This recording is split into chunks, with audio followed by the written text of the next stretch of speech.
नमस्कार दोस्तों, मैं विजय कसाना डिजिटल फ्री शिक्षा के YouTube चैनल पर आपका स्वागत करता हूं। दोस्तों, अगर आप भी सीईटी क्वालिफाई चाहते हैं तो ये वीडियो अंत तक जरूर देखिए।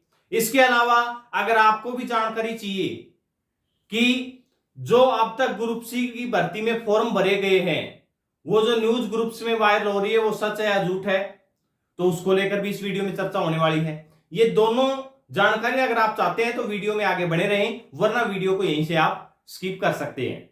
अब बात करते हैं साथियों, अगर हरियाणा की भर्तियों से रिलेटेड आपको विश्वसनीय जानकारी चाहिए तो आप चैनल को सब्सक्राइब जरूर करें, क्योंकि जो न्यूज वायरल हो रही है वो न्यूज खुद के स्वार्थ के लिए सर्कुलेट की जाती है, ताकि जो दूसरे युवा हैं वो इन न्यूज को देखकर और अपना डिसीजन ले सकें।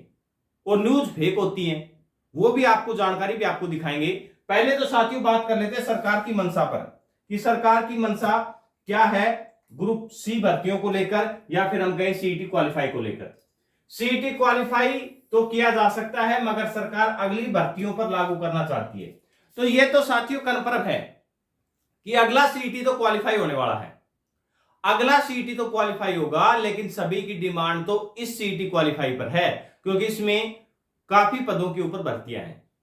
असली मुद्दा यहीं पर अटका हुआ है और सब चाहते हैं कि इन पदों के ऊपर अपना सिलेक्शन हो, इसीलिए सीईटी क्वालिफाई की मांग की जा रही है। अब बात यह है कि सिलेक्शन तो सभी का होगा नहीं, पद तो इतने ही भरे जाएंगे जितने विज्ञापित किए गए हैं, लेकिन एग्जाम में बैठने का मौका तो मिले, एग्जाम में बैठने का मौका तो मिले, वही मौका ये सीईटी क्वालिफाई वाले कैंडिडेट मांग रहे हैं। अब सरकार पहले सीईटी क्वालिफाई के मन में नहीं थी, लेकिन अब हाई कोर्ट का ऑर्डर आने के बाद सुप्रीम कोर्ट से भी कहा गया कि भाई हाई कोर्ट का ऑर्डर आप मानिए।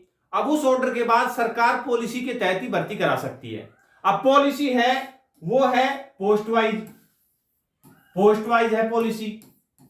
तो सरकार के या फिर एचएससी के समस्या यही है कि अगर पोस्ट वाइज फॉर्मूला अपनाया जाता है तो जीरो लेवल का कंपटीशन रहेगा, कंपटीशन जीरो लेवल का। ग्रुप वाइज जो पहले अपनाया गया था वो अपनाया नहीं जा सकता, तो तीसरा ऑप्शन बचा है सीईटी क्वालिफाई का। अब क्वालिफाई भी ये खुद नहीं कर सकते, तो इन्होंने कहा है, जो युवा कल सीएम साहब से मिलने गए थे और सरकार ने भी पॉजिटिव रिस्पांस दिया है। सरकार ने यह तक कहा है कि हम सीईटी क्वालिफाई के लिए पिछले 10 दिन में काफी मीटिंग्स भी हुई हैं, बड़े स्तर पर कार्य भी हुआ है। रिटायर्ड जो जज है उनकी कमेटी बनाकर भी जो उनसे राय ली गई है, रिपोर्ट मांगी गई है और रिपोर्ट वो आ चुकी है कि भी हम सीईटी क्वालिफाई कर सकते हैं या नहीं कर सकते। तो उन्होंने सारी जानकारियां शेयर की, लेकिन एक बात और ध्यान रखने वाली है कि उस मीटिंग में यह भी कहा था कि अगर आपको रिव्यू लगाना है, रिव्यू अगर आपको लगाना है तो आप कल 10 बजे तक, या फिर हम कह लीजिए, मेरे कहने का मतलब यह है कि कल की बात की गई थी, कि यानी कि जो कल ये मीटिंग हुई थी और आज की बात की गई थी कि आज अगर रिव्यू नहीं लगती है, क्योंकि जितना जल्दी आप रिव्यू लगा दीजिए, टाइम सरकार के पास भी नहीं है, भर्तियां ये किसी भी हाल में पूरी करनी है। तो उनका ये मांग करना कि भी आप कल तक रिव्यू लगा दीजिए अगर आपको सीईटी क्वालिफाई चाहिए, तो सीईटी क्वालिफाई कोर्ट के माध्यम से हो सकता है, हम जा नहीं सकते। आप अगर कोर्ट में जाते हैं और कोर्ट कहता है कि भी सीईटी क्वालिफाई कर दीजिए, तो हमें कोई आपत्ति नहीं होगी। और ये साथियों कंफर्म मानिए, सरकार को या एचएससी को कोई आपत्ति नहीं है कि सीईटी क्वालिफाई वो ना करें। अब वो इसी स्थिति में है कि वो किसी भी हाल में भर्ती पूरी करवाना चाहते हैं, और कोर्ट से अगर कहा जाएगा कि सीईटी क्वालिफाई कर दीजिए तो फिर आगे भर्तियां किसी भी हाल में नहीं रुकेंगी, और भर्तियों में रुकावट नहीं है, इसलिए खुद सीईटी क्वालिफाई ना करके कोर्ट से रिव्यू में जो युवाओं के द्वारा मांग की जाएगी, उसके बाद कोर्ट ऑर्डर में ही पास कर दिया जाएगा कि भाई सीईटी क्वालिफाई के तहत आप भर्ती करा दीजिए, तो उसके बाद ये सेफ जोन में रहेंगे। तो एचएससी फिलहाल सेफ जोन में खेलना चाहती है, और नए चेयरमैन बने हैं हिम्मत सिंह जी, तो 16 साल का उनको अनुभव है, वो अपना अनुभव भी झोंक रहे हैं, वो लीगल प्रोसेस के तहत ही आगे बढ़ना चाहते हैं। अब साथियों ये बात तो हुई सरकार की मंशा की, सरकार की मंशा सीईटी क्वालिफाई को लेकर पॉजिटिव है। अगला सीईटी तो कंफर्म है, लेकिन इस सीईटी को लेकर अब कोर्ट में क्या डिसीजन आता है ये सब भविष्य के गर्भ में है। जो बातें सरकार की तरफ से कही गई है वो भी आपको बताई गई है। युवा भी जो मिलकर आए थे वो भी पॉजिटिव महसूस कर रहे हैं। तो सबसे अंदाजा ये लगाया जा रहा है कि सरकार का रिस्पॉन्स अच्छा ही रहा होगा। जो मीटिंग करके आए हैं वो युवा अगर पॉजिटिव हैं तो फिर अच्छा ही हुआ होगा कुछ। और फिलहाल अगर कई साथी कह रहे हैं कि भी सरकार ने गोली दे दी, गोली देने वाली बात इस समय नहीं हो सकती, क्योंकि ये गोली देने वाला प्रोसेस पहले हो सकता था कि भी 2 साल पहले गोली दे दी और 6 महीने 12 महीने 1.5 साल इन्होंने निकाल दिया गोली देकर। अब तो सिर्फ इनके पास लिमिटेड समय है, 2 महीने भी नहीं बचे, तो इन 2 महीनों में कुछ करना है जो कर लीजिए।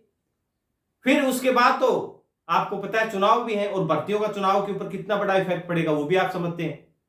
इसलिए अब गोली देने वाला प्रोसेस चलेगा भी नहीं, अगर ऐसा हो भी रहा है तो चलेगा भी नहीं। लेकिन फिलहाल सरकार का रिस्पॉन्स पॉजिटिव ही बताया जा रहा है जो न्यूज मिल रही है। बाकी होता क्या है ये भविष्य के गर्भ में है। अब हम बात कर लेते हैं कि जो ग्रुप सी के फॉर्म भरे जा रहे हैं, ग्रुप सी के 56 एंड 57, सबसे बड़ा मामला तो यही अटका हुआ है। वैसे ग्रुप 1 और 2 के भी हैं। इन सभी फॉर्मों की जो जानकारी सर्कुलेट हो रही है, कोई कह रहा है कि भी 1,10,000 फॉर्म भरे गए, कोई कह रहा है 1,20,000, कोई 1,30 बता रहा है। और कई साथी तो ग्रुप्स में कैटेगरी वाइज डिटेल भी सर्कुलेट कर रहे हैं कि इस कैटेगरी के इतने फॉर्म भरे गए हैं। तो क्या ये न्यूज सही है? साथियों, अगर आपको थोड़ी बहुत भी जानकारी है, अगर आप एचएससी की भर्तियों से रिलेटेड जानकारी रखते हैं या जुड़े हुए हैं, लगातार आप भर्ती देख रहे हैं, तो आपको भी इतनी जानकारी तो होगी कि एक तो जो फॉर्म फिल किए जाते हैं, कितने फॉर्म भरे गए, ये जानकारी शेयर की जाती है हरियाणा स्टाफ सिलेक्शन कमीशन की तरफ से। लेकिन वो कब की जाती है? लास्ट डेट के बाद। लास्ट डेट के बाद, तो अभी तक लास्ट डेट नहीं हुई है। दूसरी जानकारी, कभी भी कैटेगरी वाइज डिटेल है वो एचएसएससी की तरफ से जारी नहीं की जाती कि इस कैटेगरी के इतने फॉर्म भरे गए हैं। कभी आपने देखी है कि कैटेगरी वाइज डिटेल किसी भी भर्ती की शो की गई हो? तो ये जानकारी बाहर, ये गोपनीय रखने वाली बातें हैं। अब ऐसे तो जो टीजीटी रिजल्ट है मान लीजिए, उसका भी पता है एचएससी को के अधिकारियों को तो कि भी कौन कौन इसमें सिलेक्ट होने वाले हैं, चेयरमैन साहब को, जो भी गोपनीय शाखा में काम करते हैं। लेकिन ये जानकारियां बाहर पहले सर्कुलेट नहीं की जाती। हाँ, टोटल फॉर्म की कितने फिल हुए हैं ये जानकारी शेयर की जाती है, लेकिन वो लास्ट डेट के बाद। और कैटेगरी वाइज डिटेल कभी भी एचएससी बाहर शो नहीं करता है कि कितने, किस कैटेगरी के कितने फॉर्म भरे गए हैं। लेकिन अब कैटेगरी वाइज डिटेल क्यों ग्रुप्स में सर्कुलेट हो रही है पता है आपको? अब की बार जैसे ही पोस्ट वाइज बुलाने की बात आई तो सबको पता है कि भी जनरल कैटेगरी में ज्यादा पोस्ट है। अब सब कैंडिडेट चाहते हैं कि जो अपनी रिजर्व कैटेगरी की बजाय जनरल में ही चले जाएं, क्योंकि कम से कम जब एग्जाम में हम बैठे नहीं गए तो फिर अपना सिलेक्शन कहां होगा। अब अगर एग्जाम में बैठेंगे तो सिलेक्शन के चांस भी बढ़ते हैं। इसलिए ज्यादातर साथी जनरल में जाने की कोशिश कर रहे हैं, उन्हें रोकने के लिए, क्योंकि जाना उनका जायज इसलिए है कि जनरल में पोस्टें ज्यादा हैं, और ये पोस्ट ज्यादा होने की वजह से उनको पता है कि चाहे बीसीबी हो, चाहे बीसीए हो या एससी हो, उनका नंबर नहीं आने वाला इन कैटेगरी में। भाई जिनको ये लग रहा है कि कैटेगरी में अपना नंबर नहीं आएगा वो ही जनरल में जाएगा। और कैटेगरी चेंज की जब जानकारी आई थी तो सबसे एक रिक्वेस्ट है, एक तो जो साथी कैटेगरी चेंज कर रहे हैं वो एक बार कंफर्म कर लें इस न्यूज को कि किस प्रकार से, क्योंकि ये कैटेगरी वाला इश्यू पहली बार हो रहा है। अब इसमें क्या process Haryana staff selection commission अपनाने वाला है ये भी देखने वाला सबब रहेगा। लेकिन जिन साथियों का रिजर्व कैटेगरी में नंबर नहीं आ रहा तो वो तो भाई कोशिश कर सकते हैं। अब उस कोशिश को रोकने के लिए ये डाटा सर्कुलेट की जा रहा है कि भी जनरल कैटेगरी में तो बहुत ज्यादा फॉर्म भरे गए हैं अभी तक, तो अगर आप भी भरोगे तो आपका जनरल में नंबर नहीं आएगा, आपका तो अपनी कैटेगरी में ही आ सकता है, क्योंकि सब आपकी कैटेगरी वाले जनरल में चले गए। तो ये आपको भ्रम में डालने की स्थिति के लिए डाटा सर्कुलेट किया जा रहा है। कभी भी कैटेगरी वाइज डाटा एचएससी जारी नहीं करता, किसी भी हाल में जारी नहीं होगा किसी के पास भी, चाहे कोई किसी के कितने ही बड़े सूत्र हो। अगर वो उसका इतना ही बड़ा सूत्र है तो फिर वो कुछ भी कर सकता है, फिर वो कुछ भी कर सकता है। तो ये जानकारियां सभी जो ग्रुप्स में सर्कुलेट की जा रही हैं वो फेक जानकारियां हैं, इसलिए आप इन जानकारियों के बहकावे में ना आए। आपको जो भी कैटेगरी का डिसीजन लेना है वो खुद के बेस पर लीजिए कि आपका सिलेक्शन कैसे क्या हो रहा है, क्योंकि आजकल तो सभी डाटा भी कैटेगरी वाइज डाटा है वो लोग पीडीएफ बनाकर और वो शेयर कर रहे हैं कि भी इस कैटेगरी में आपका ये रैंक है, इतने नंबर है, जो सारी जानकारियां उपलब्ध है, तो आप उस हिसाब से अपना डिसीजन ले सकते हैं। लेकिन इस डाटा के ऊपर विश्वास नहीं करिएगा कि कोई 60,000 बता रहा है, कोई 50,000 बता रहा है, कोई 40,000 बता रहा है, कोई 54,000 बता रहा है, कोई कुछ डाटा बता रहा है। तो ये डाटा साथियों सारा फेक है, सारा फेक डाटा है कि भी इस कैटेगरी में इतने फॉर्म भरेंगे। अभी तक कोई डिटेल नहीं आई है। जो भी विश्वसनीय अपडेट होगी वो आपको हमारे चैनल पर जरूर मिलेगी। ऐसे ही भर्तियों से रिलेटेड अपडेट पाने के लिए चैनल को सब्सक्राइब जरूर कर लें। धन्यवाद।